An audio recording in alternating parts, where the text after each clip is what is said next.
तो hello everyone, welcome to this video. और आज की वीडियो में हम लोग डिस्कस करेंगे ये जो राहुल गांधी हैं, जो मेंबर ऑफ पार्लियामेंट थे, उनके ऊपर जो अभी रिसेंटली सूरत की कोर्ट का डिसीजन आया है कि भैया ये डेफेमेशन केस में दोषी हैं, इनको कन्विक्ट कर लिया है, उनको 2 साल की सजा दे दी है। और सजा मिलने के बाद अगले दिन ही ये डिस्क्वालीफाई हो गए हैं from the membership of parliament from Lok Sabha. तो ये जो इनका डिस्क्वालिफिकेशन है ये इलीगल है या लीगल है, ये इस वीडियो में डिस्कस करेंगे। और इनका ये जो डिस्क्वालिफिकेशन हुआ है वो किस ग्राउंड्स पे हुआ है, क्यों हुआ है, वो भी इस वीडियो में डिस्कस करेंगे। तो देखिए, ये जो इनका डिस्क्वालिफिकेशन हुआ है वो उनके कन्विक्शन के चलते हुआ है in a criminal case of defamation, जो 4 साल पहले से चलता हुआ आ रहा था, जिसका डिसीजन अब आया है। और डिसीजन में इनको 2 साल की सजा हुई थी, जिसके बाद इनको बेल भी दे दी गई for 30 days with 10,000 bail bonds. और ये जो इनकी सजा हुई थी उसमें इनको 15,000 का फाइन भी भरना पड़ा था। अब इनके ऊपर ये मुकदमा क्यों हुआ था डेफेमेशन का, वो जान लेते हैं। डेफेमेशन मतलब मानहानि, मैं किसी की बेइज्जती कर दूं in front of a third person,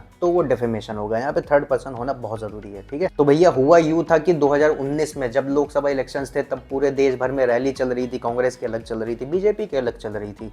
तो कर्नाटक स्टेट में कोरल नाम की एक जगह थी जहाँ पे अपनी रैली करने गए थे। और वहाँ पे रैली में ये कुछ बहुत ज्यादा तो नहीं बोल दिए थे, लेकिन जितना बोले थे वो बहुत ही हायर डिग्री का था, जिससे डेफेमेशन हो गया था। इन्होंने भैया रैली में बोला कि भैया ये जो जितने ललित मोदी हैं, नीरव मोदी हैं, नरेंद्र मोदी हैं, जितने भी चोर हैं, इनके सरने में मोदी क्यों है। तो इस तरह से इन्होंने एक लाइन में बहुत बड़ा स्टेटमेंट दे दिया था वहां पे, जिसके चलते सूरत जो कि है गुजरात में, वहां के जो बीजेपी एमएलए हैं पुर्नेश मोदी जी, उन्होंने इनके ऊपर डेफेमेशन का मुकदमा ठोक दिया। तो पुर्नेश मोदी जी का कहना है कि भैया जो राहुल गांधी ने जो बोला है उसके चलते जितनी भी मोदी कम्युनिटी है वो पूरी डिफेम हो चुकी है। और उसका मुकदमा 4 साल से चल रहा था, जिसका डिसीजन 2023 में आ गया है। डिसीजन आने के बाद ये डिस्क्वालीफाई हो गए हैं from the membership of parliament. और इसी के चलते आप एलएलबी वाला चैनल पे आए हो तो आपको थोड़ा लीगल ज्ञान भी मैं दूंगा, और आपको बहुत ही शॉर्ट में समझा देता हूँ डेफेमेशन क्या होता है। हालांकि पूरा नहीं बताऊंगा क्योंकि बहुत ज्यादा लंबी हो जाएगी वीडियो। तो डेफेमेशन समझ लीजिए, आईपीसी के सेक्शन 499 और 500 में डिफाइंड है। डेफिनेशन ऑफ डेफेमेशन दी गई है सेक्शन 499 ऑफ आईपीसी में,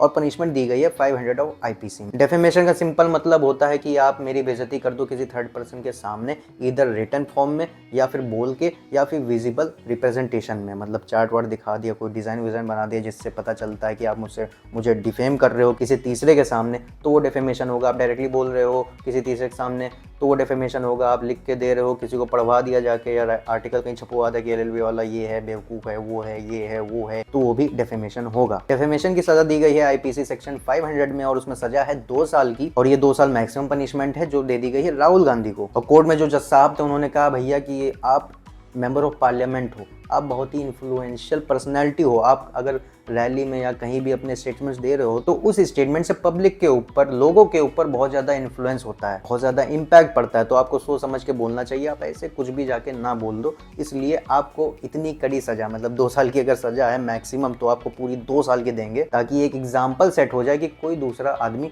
ऐसा फिर से ना करे। अगर आपको कड़ी सजा नहीं दी गई तो इससे पब्लिक को गलत मैसेज भी जा सकता है। तो भैया ऐसे तो कोई भी फिर एमएलए एमपी आएंगे, इसे बोलते जाएंगे, फिर कुछ होगा ही नहीं।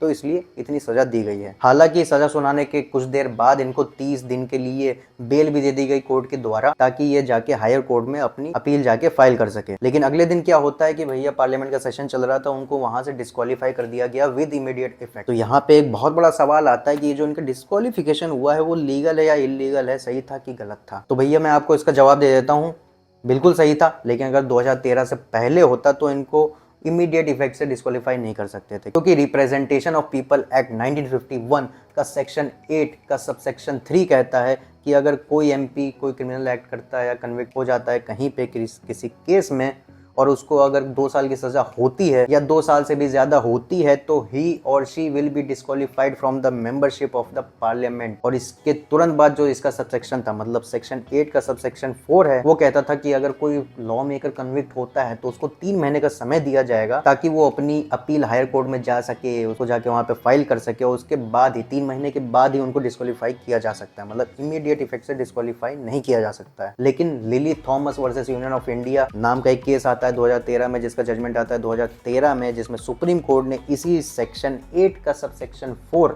जहाँ पे जो 3 महीने का ये जो पीरियड दिया गया था ना, उसको स्ट्रक डाउन कर दिया। और सुप्रीम कोर्ट का कहना है कि अगर कोई बंदा, मतलब कोई एमपी, कोई लॉ मेकर अगर कन्विक्ट हो जा रहा है किसी केस में, तो वो गुनहगार है, उसको कोई भी हक नहीं है कि वो पार्लियामेंट बैठे लोगों को रिप्रेजेंट करे डेमोक्रेसी में। तो इसलिए सेक्शन 8 सब सेक्शन 4 को शट डाउन कर दिया in this famous landmark case of lily Thomas versus union of India में। और ये जो 3 महीने का पीरियड मिलता था वो हटा दिया सुप्रीम कोर्ट ने। लेकिन अब इसके बाद एक और बड़ा सवाल आता है कि भैया अब क्या, अब राहुल गांधी के पास क्या ऑप्शन बच रहा है। तो उनके पास यही ऑप्शन बच रहा है कि भैया हायर कोर्ट के पास जाओ, ये जो कन्विक्शन आपका हुआ है उसकी अपील लेके जाओ, और ये जो लोअर कोर्ट का डिसीजन आया है, हाई कोर्ट अगर उसको रिवर्स करती है तभी ये वापस से रीइंस्टेट हो जाएंगे लोकसभा में, पार्लियामेंट। और यही सब था इस वीडियो में। आई होप आपको ये वीडियो पसंद आई होगी। स्टे सेफ, जय हिंद।